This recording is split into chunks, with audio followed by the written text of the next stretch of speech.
Hello, learners. I want to talk with you about our final stretch here together. For these last 3 weeks that we're here, I want you creating an assessment that you can really use in your future classroom. Not just something you turn in for a grade and never use again, but something you can use in your practicum, prove it out in student teaching, and then carry it forward. So, why are we engaging this way? Why did I make the change? Well, this goes to the Graceland Novice Teacher Surveys that I sent you and I asked you to read. There's a lot of critiques in here. Some things we do well, some things we need to improve on. But the critique that really stuck with me is not that Graceland learners don't know theory. It's not that you've not read enough or thought enough about stuff. The issue I'm hearing is implementation, turning what you know into a classroom ready practice. That is where many new teachers begin to struggle the most, actually. And assessment is one of the clearest places that shows up. What this means for your future classroom. A big reason first year teachers and student teachers struggle is timing. The first time they really create detailed assessments is often during their student teaching. And by then there is so much pressure and so much happening that they don't have the time to sit down and think deeply. They're in survival mode, just trying to get something done. And I do not want that to be the case for you. I don't want you spending 4 years of learning theory at Graceland with your first chance to apply it under pressure. So here's the time piece, right? I'm going to give you, so I'm giving you 3 weeks to work on this. And it's basically the idea is this.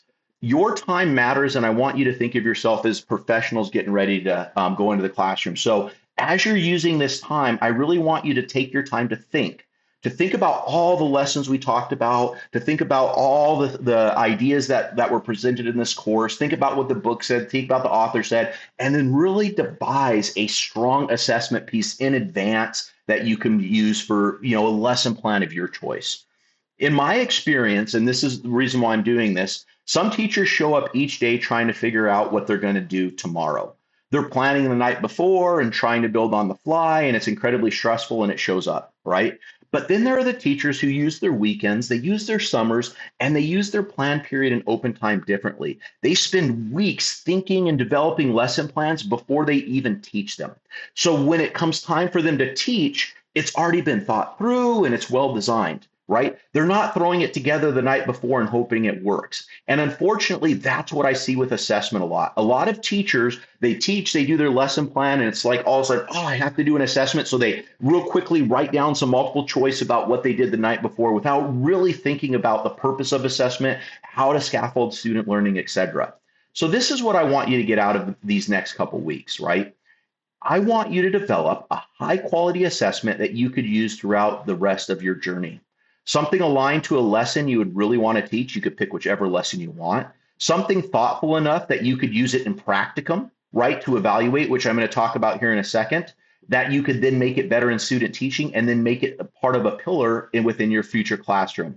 And I want this to become a real professional tool, not just another assignment that disappears the moment this class is over. So you'll notice that right now I'm in chalk and wire, and this is what I want you to do. I want you to go down to practicum, and you need to click on the practicum button, and you need to read all of the different information here that talks about practicum and what you need to do.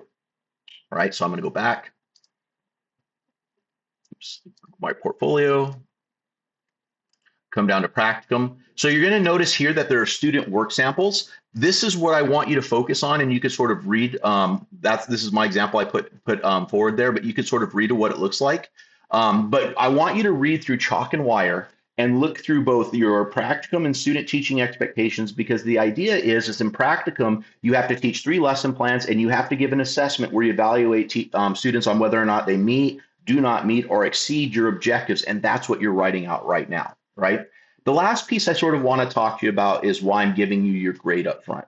And what I mean by that is I'm giving you an automatic A if you complete this and turn stuff in, right? And I'm doing this on purpose. And this is going to go back to the debasing of education, right? When everything is about the grade, the work can sort of lose its meaning. People start trying to finish the assignment instead of really investing in it, right? And I don't want this to happen here. I really want you to invest in this assignment and really think about, okay, in practicum, this is a lesson plan I'm going to teach, but what is my assessment going to be? And how could it be a really a nice assessment? How can I differentiate my assessment for different learners, right? There's a variety of ways you can go about this, that's all written in the assignment, right?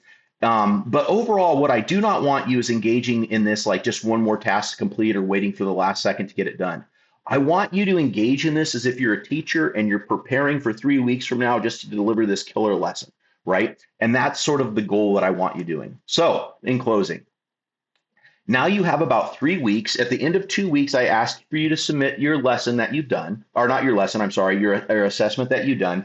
And then the final week is nothing more than you're going to do an interview where you're going to talk about how that assessment was created and how it impacts learners and its purpose. And I'll have a script that someone's going to interview on, so on and so forth. As always, if there's any questions, please email me. I just wanted to create this little video to just sort of like guide our thoughts and make sure that we're going about this last couple of weeks the right way. Have a great day.